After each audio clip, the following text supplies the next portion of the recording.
high winds, perfect fire condition, beware of fires. And the first one started this morning, and that was a danger for this week. Yeah. And this one started, I guess, Copperopolis. earlier today.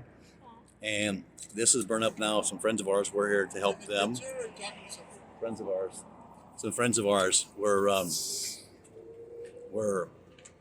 their home is there and threatened to be burned now. The fire's all around their house now. We did fire clear it.